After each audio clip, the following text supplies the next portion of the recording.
Well, hey everybody, it's Paul. Welcome to the old Hummer. And it is getting older by the day, I have to say. You know, when I was doing videos, when I was going back and forth about what brand truck to get, I was talking about mainly the Ford F-250 diesel and the Ram 2500 diesel. And people were always asking me, why not the Chevy Duramax diesel? Well, this car is the reason why I never looked at the Chevy. And it may sound silly. I understand we're talking about this thing's like from 2007 and we are in 2022 now. I get that, but this vehicle just left such a bad taste in my mouth as far as being a lemon that I just didn't feel like looking at any more GM products. If you ask anybody that has a Hummer, they will tell you that the roof, the sunroof, leaks.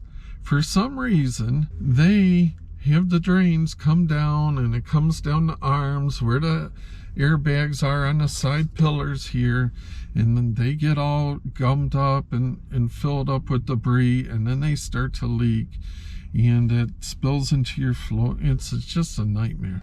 So that is one big thing. You take it to the dealer wants like $300, and then it fills up again, you know, and depending on how much leaves and debris you have where you live. But in Michigan it fills up in no time again, pretty much. So it's like a yearly event. But this here takes the cake. Now this is the latest thing, and I am very easy on my stuff. I don't slam my stuff. I want to make my stuff last. But here's a funny thing. Let me show it to you here. The glove box. This is how I ride around now, with the glove box open, because yesterday I went to shut the glove box and it doesn't shut. So there's something I don't know if a spring is missing there or what, but you see how this does not go back in place? It's like somebody is constantly pulling the glove box open. So that's going to be my latest thing I'll have to try to fight. But I've got the same issue. Basically, I have to keep this in the car, and this is because my driveway is pretty steep and I have to put the emergency brake on routinely, and the emergency brake release right here always comes off. If you pull it very hard, which you have to do to release it, 9 times out of 10 it comes off, so then I have to use the pliers to pull it out. So I mean, yeah, the vehicle's got 177,000 miles on it, but it's been in the shop quite a bit.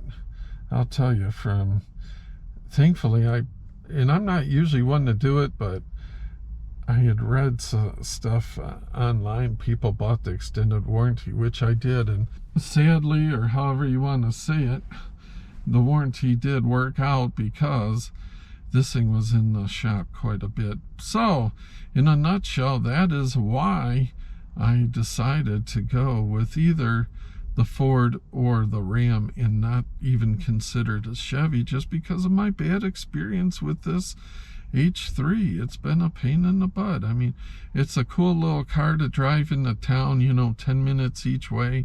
If there's snow on the ground or whatever, it gets the job done, and it turns really good for all-time four-wheel drive vehicle. It turns tight circles, which is really nice. But, you know, too many little things. So anyways, I've gotten so many questions about that on my other videos that I thought I would just answer it in a video instead of trying to explain it on every comment, and just direct people over to this video. So, you know, the old guy's always looking for the lazy way out. So anyways, thanks for your interest and why I decided to go with the Ram Cummins diesel combo instead of the look at the Chevy. And of course, the deal with the Ford, still using the CP4 bad fuel pump has not been resolved yet, and that's just ridiculous. I would not touch that. I would have saved money going with the Ford, and I really liked the Ford. It had great pickup. It's got the aluminum body.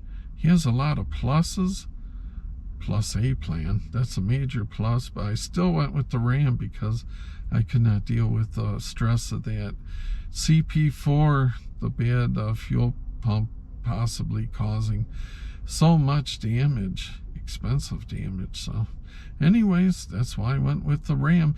And by the way, apparently the truck is getting closer.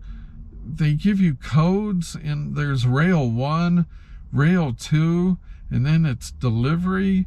We're in rail 2 mode is the last code that I received.